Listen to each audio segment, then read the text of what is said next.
In this video, you'll discover how a nightclub magician brought hope to a dying child's life. But was his magic real or just another illusion? By the end of this story, you'll know the truth about the amazing Alex. Before we start the story, please hit the like button. It helps YouTube share it with more people, which lets me make even more stories. Thank you for your help. Let's get into the story.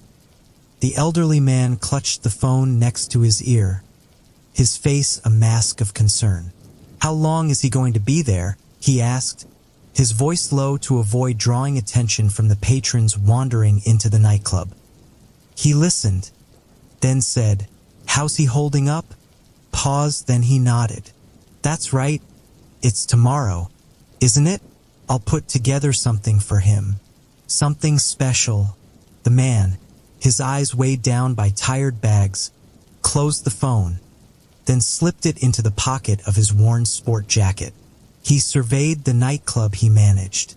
The dim room held a sparse crowd, listening lazily to the half-hearted music produced by a second-rate guitarist on stage. The manager shook his head, as if that could shake away thoughts of the phone call he'd just finished. "The show must go on," he muttered. He went backstage and spotted the night's next performer, a tall, youthful figure in faded velvet and crimson gloves. The manager approached the magician. "All right, kid, you're up next," he said. "The crowd's thin. They're not expecting much. Do your best, okay?" The magician adjusted his top hat and grinned, the smile reaching his piercing blue eyes. "Don't worry, they're in for something special." The guitarist wound down his lackluster act and shuffled off the stage without a word. A bored MC appeared, barely glancing at the sparse crowd scattered across the dingy room. Under the weak, flickering spotlight, he droned into the mic, "Ladies and gentlemen, please welcome the amazing Alex." His voice held the enthusiasm of someone reading a grocery list. A few stray claps echoed weakly, drowned by the slurred laughter of a drunk perched at the bar. "Oh, great," the drunk jeered, swaying slightly. "Another rabbit-out-of-the-hat clown." The magician mounted the stage. He bowed deeply, holding his pose for a moment, before straightening.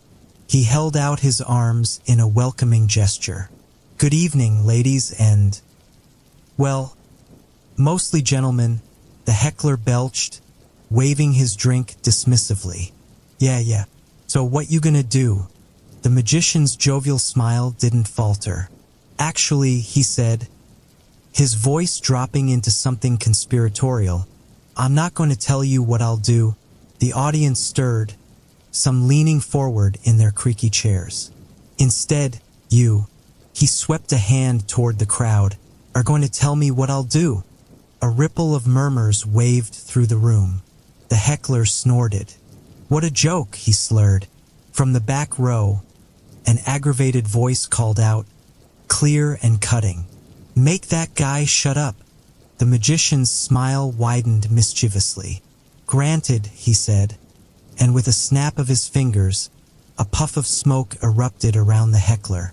When it cleared, the drunk was clutching at his throat, eyes wide in surprise, his lips moving but no sound escaping.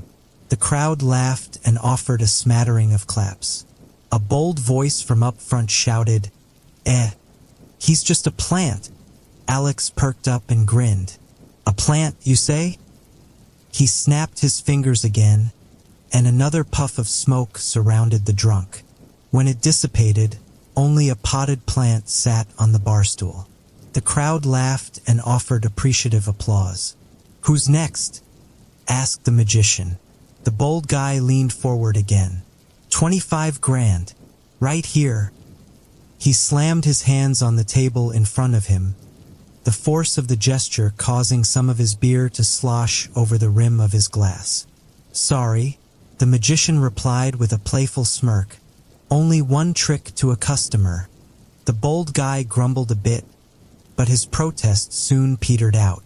Alex turned his gaze to a dejected-looking young couple nestled in the corner, their expressions as dim as the nightclub. "You, ma'am," the magician called, his voice smooth. "A penny for your thoughts." With a flourish, he pulled a copper coin from her ear, holding it aloft like a trophy. The woman hesitated. "Well, that guy's trick sounds good to me. I owe $25,000 in student debt. It'll take me 10 years of waiting tables to pay for the useless degree I bought. So, 20 give grand right here." She tapped the table. "Granted." The magician closed his hand around the penny and a cloud of smoke swallowed it. The audience gasped, eyes wide with anticipation. "There you are," he announced proudly, extending his hand to give the coin to the young woman. She stared at it, bemused.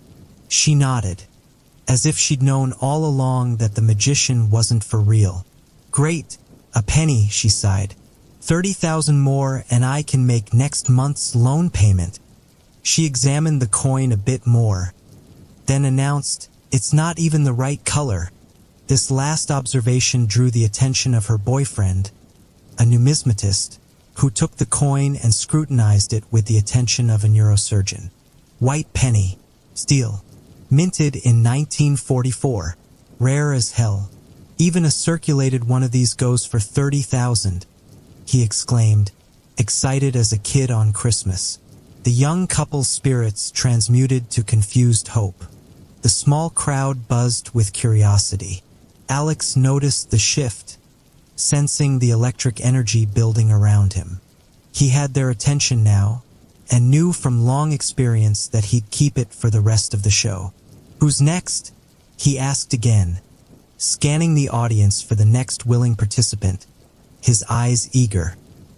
His gaze fell upon another couple, who looked like they could be newlyweds, their spirits not dampened a bit by the bleak surroundings. The young woman hung on to her bow like a life preserver. The fellow spoke confidently. "True love," he said, paying his girlfriend a flirtatious wink. "We want true love." Alex's face softened. "True love?" He reached into his coat and pulled out a deck of cards, fanning them out with a practiced flick of his wrist. "Pick a card," he said, extending the deck toward the man, who hesitated only briefly before pulling a card free. "Show it to everyone, except me, of course." The man turned the card around for the audience to see. Laughter enveloped the room as the crowd recognized the Queen of Hearts. The magician held out the deck to the young man. "Back into the deck, please." He shuffled the cards with a flourish, the cards whirring between his fingers as he riffled through them. "Now," the magician said, lowering his voice theatrically, "let's see where love takes us." He snapped his fingers. A spark jumped from his hands. He pulled out a card with a grand flourish. "Your true love," he declared, handing it to the man. The man flipped the card over, revealing the two of clubs. He frowned, visibly disappointed. He shook his head. The magician raised his eyebrows. "Oh dear," Alex exclaimed, his eyes widening in surprise. "I think I've made a mistake." Then, after letting a dramatic pause pass, he turned to the woman sitting next to the man. "Perhaps the queen of your heart should check her purse?" The room's spirits rose in expectant murmurs. The woman blinked, confused. "My purse?" "Yes," Alex insisted, gesturing toward her bag. "Have a look." With a bewildered expression, she reached into her purse and gasped. Slowly, she withdrew the Queen of Hearts, taped to which was a small velvet box. Her hand trembled as she opened the box to reveal an engagement ring inside. The audience burst into applause as the woman's eyes filled with tears. "Yes," she cried, turning to her stunned boyfriend. "Yes, I'll marry you." The man looked genuinely astonished. He stammered, then grinned lopsidedly. He turned to Alex, who gave him a wink. He remembered his old mentor, Orion. "Magic isn't about fooling people," the old wizard had said. "It's about creating a sense of wonder." Alex surveyed the crowd, small, but starry-eyed. "Thank you, Orion," he silently said. The manager approached the magician as the last of the crowd, bubbling with chatter about the show, trickled out of the club. The magician was packing away his props, carefully placing them into a small leather case. His velvet coat hung loosely off his shoulders. His eyes still twinkled with the residual thrill of the evening's performance. "Hey, kid," the manager said, lighting a cigarette. He glanced around the emptying room with a frown. "You did good out there. Real good. I don't know how the hell you did that ring trick, but..." "They ate it up." Alex smiled, but didn't stop packing his gear. "The best tricks are the simplest ones," he said cryptically. "But what about Tommy?" the manager pressed. "Tommy?" "The drunk," explained the manager. "Where'd you hide him?" "Ah," replied the magician, grinning. "He's someplace safe. A bit confused, maybe, but he's all right." The manager thought about pursuing the matter, but let it pass. A generation of experience with a generation of stage magicians told him that asking about the tricks was useless.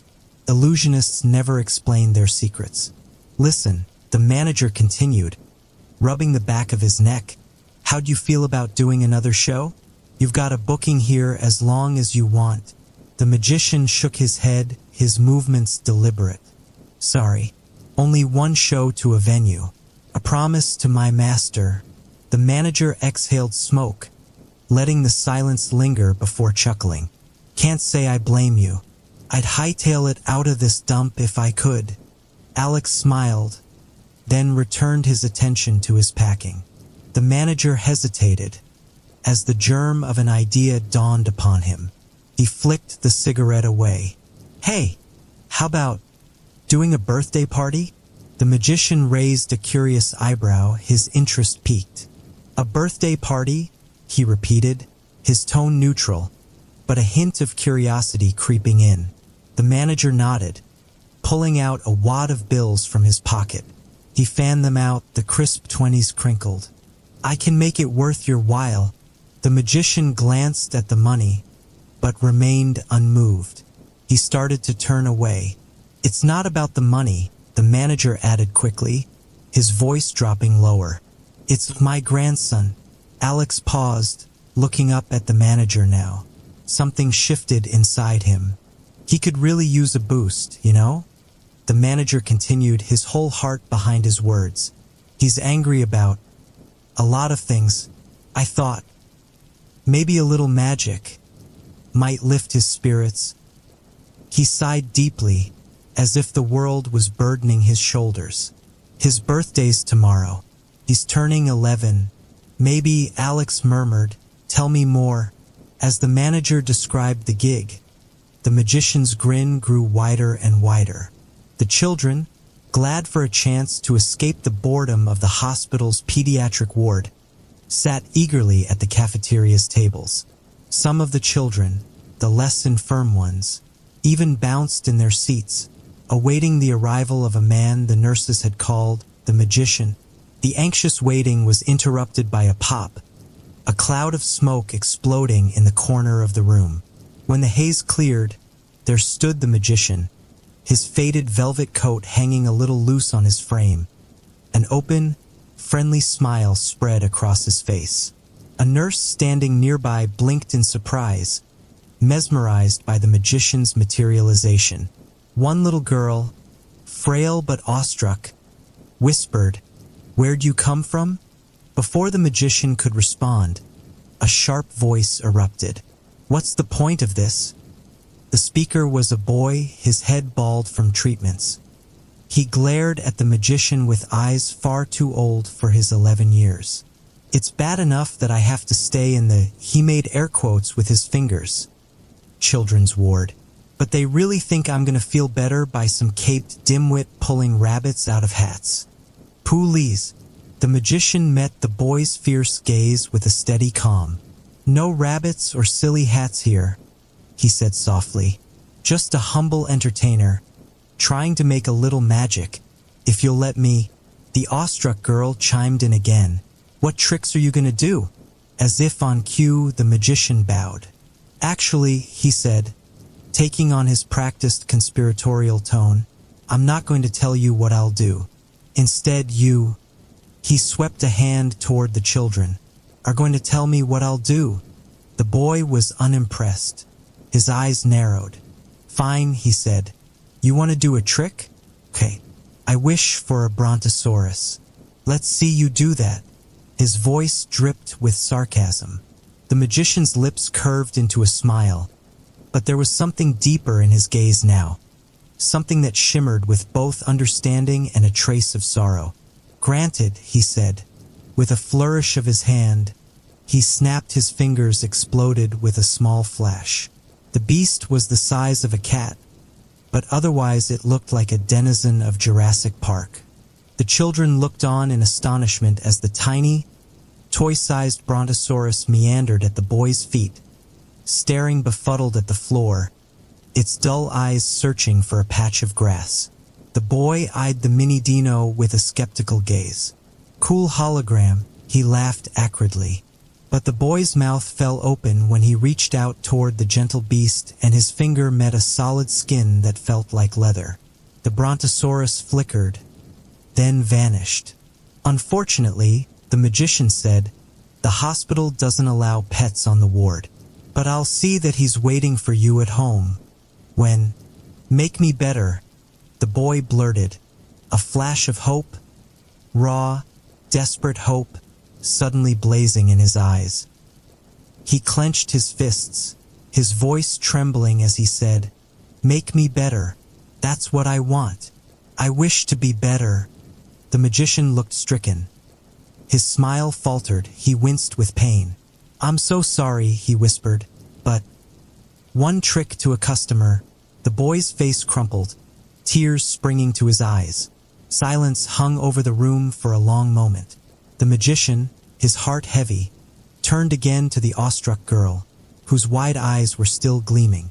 With a soft smile, Alex said, a penny for your thoughts? He drew a penny from her ear and offered it to her. What trick would you like to see?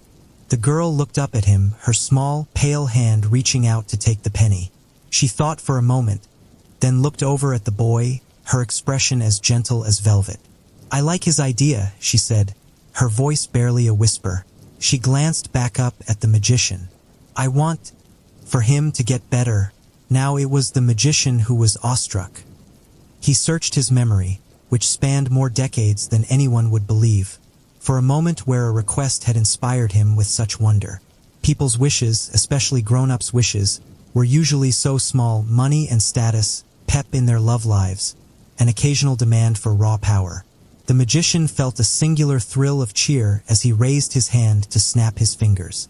This might just be my best trick ever, he confided to the girl in a stage whisper. The story credit: Tim Chambers. Subscribe for more horror stories every day.